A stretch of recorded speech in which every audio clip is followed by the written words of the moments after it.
আমরা অনেক ব্যস্ত থাকি, এখানে অনেক যুবকরা আছে, আমরা অনেক ব্যস্ত। আমরা রাজনীতি নিয়ে ব্যস্ত, আমরা পড়াশোনা নিয়ে ব্যস্ত, আমরা বন্ধু বান্ধব নিয়ে ব্যস্ত। আমাদের মাদের মাঝে মাঝে মন চায় যে আমি আমার সন্তানের সাথে বসে একটা লোকমা একটু ভাত খাইতে পারতাম, আমি নিজের হাত দিয়ে আমার একটা লোকমা ওরে উঠাই দিতে পারতাম, ভাতটা নিজের হাতে একটু বাইরে দিতে পারতাম। কত মা আমাদেরকে বলে, আমরা বলি মা বাইরে আছি, ব্যস্ত আছি, এটা আছি সেটা আছি, সেই সুযোগটা আমাদের কোনোদিন হয়ে ওঠে না। কিন্তু আজকে শাহাদাতের মা তো বিদায় নিছে, আর কোনোদিন ওরা জিজ্ঞাসা করবে না বাবা তুমি ঠিক মতো খাইছো কিনা। আমি যখন রাতের বেলা সফর করে ফিরি, আমার ফিরতে ফিরতে মাঝে মাঝে 2টা, 2:30, 3টা বাজে। আমি কখনো আমার মাকে বলি না যে আমি রাত্রে রওনা দিছি, সে জানেই না আমি কখন আসতেছি।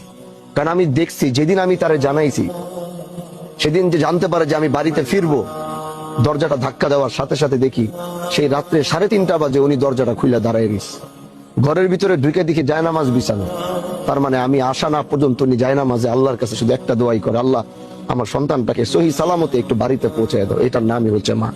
এজন্য ভাই, জানাজায় লম্বা কথা বলার বিষয় না, মৃত্যু আমাদের সুনিশ্চিত, চলে যেতেই হবে, এটাই বাস্তবতা। কিন্তু আল্লাহ জানে আজকে তার মাকে নিয়ে গেছে। আমি দোয়া করি এই সন্তানকে আল্লাহ সবরে জামিল দান করুক, এবং আমাদের যাদের বাবা মা বেঁচে আছে আল্লাহ তাদেরকে সুস্থতা ও নেক হায়াত দান করুক। আল্লাহ আমাদের মৃত্যুর প্রস্তুতি নিয়ে সব সময় থাকার তৌফিক দেখ।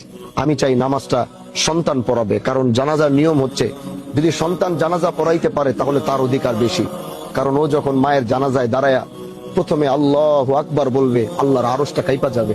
কারণ ওর বুকের ভিতরে যে ব্যথাটা নিয়ে ও মারে বিদায় দিবে, এটা আমি জানাজা পড়ালে এটা আমার হবে না। এজন্য ও যখন আল্লাহু আকবারে 4টা তাকবীর দিবে, 4 তাকবীরে আসমান হিলা যাবে, ওর ভিতরের কষ্ট, ওর ভিতরের দুঃখ। এজন্য ওই জানাজাটা পড়াও। আমি উপস্থিত হইতে পারছি, জানাজায় উপস্থিত, এটাই আলহামদুলিল্লাহ। আল্লাহ আমাদের সবাইকে মৃত্যুর প্রস্তুতি নিয়ে যাওয়ার তৌফিক দান করুন।